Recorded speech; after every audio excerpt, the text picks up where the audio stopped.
Last Saturday, journalist Alasdair Gold, renowned for his coverage of Tottenham Hotspur, participated in a Q&A session hosted by Football London. During the event, he addressed the most pressing issues concerning the club's current situation, offering a detailed insight into what fans can expect in the coming weeks. Check out the details in this video. Welcome, Spurs fans. If you want to stay up to date with the latest Tottenham news that has been shaking up the behind-the-scenes action, subscribe to the channel and turn on notifications, so you'll receive all the information we publish here daily. With the first North London derby of the season approaching, the fitness of some key players has been a cause for concern. Gold responded to a question regarding the fitness of Mickey van de Ven and Dominic Solanke, players who have been recovering from injuries. According to Gold, Postecoglou has expressed confidence that both will be ready for the clash against Arsenal. Solanke, who was close to playing against Newcastle, should be 100% for the derby. Van de Ven, on the other hand, is still in the recovery process, but the manager hopes to have him available after the international break. The final confirmation, however, will depend on the medical assessment during the week of the match. Regarding Alfie Dorrington, Gold explained that the young defender suffered 2 tendon injuries last season, hindering his development. After undergoing surgery in May, he recently returned to training but has yet to play this season. The plan is to gradually reintroduce him to matches in September, with the expectation that he will be fully fit by October. One of the most talked about decisions was the exclusion of Jed Spence from Tottenham's Europa League squad.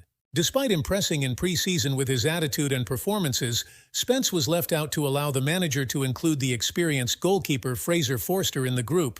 According to Gold, this choice reflects Postecoglou's lack of confidence in his reserve goalkeeping options, prioritizing defensive security. However, this decision has left Tottenham with reduced defensive coverage, especially with Christian Romero suspended for the first group stage match. Gold pointed out that, while this decision is understandable, it raises concerns about the squad's depth in European competitions. One of the topics that generated the most interest was the possible contract renewal of Son Heung-min.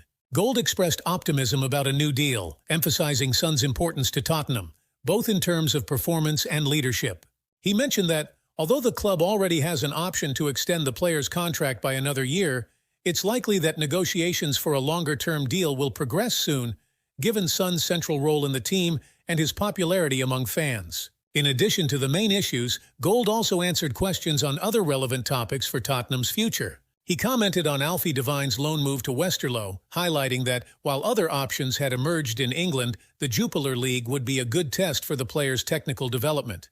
Alasdair Gold was asked about the possibility of Tottenham signing free agents such as Adrien Rabiot, Anthony Martial, Memphis Depay, among others. Although these names have been circulating in rumors, Gold made it clear that any such move is unlikely unless a significant injury occurs within the squad. Gold explained that manager Ange Postecoglou has been emphatic in his approach, avoiding short-term or temporary signings just to fill gaps. Postecoglou is looking for players who truly fit his very specific system, and if he had been interested in any of the available free agents, Tottenham would have moved for them before the transfer window closed. Gold also mentioned that the club chose not to sign anyone after the window closed because there simply weren't any players available that Postecoglou genuinely wanted.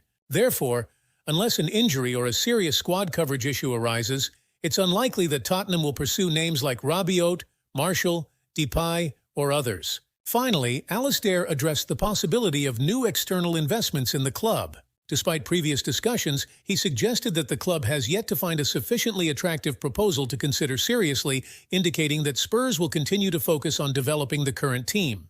Now that you're up to date with the latest Tottenham news, we want to hear your opinion. What do you think of Postecoglou's decisions so far?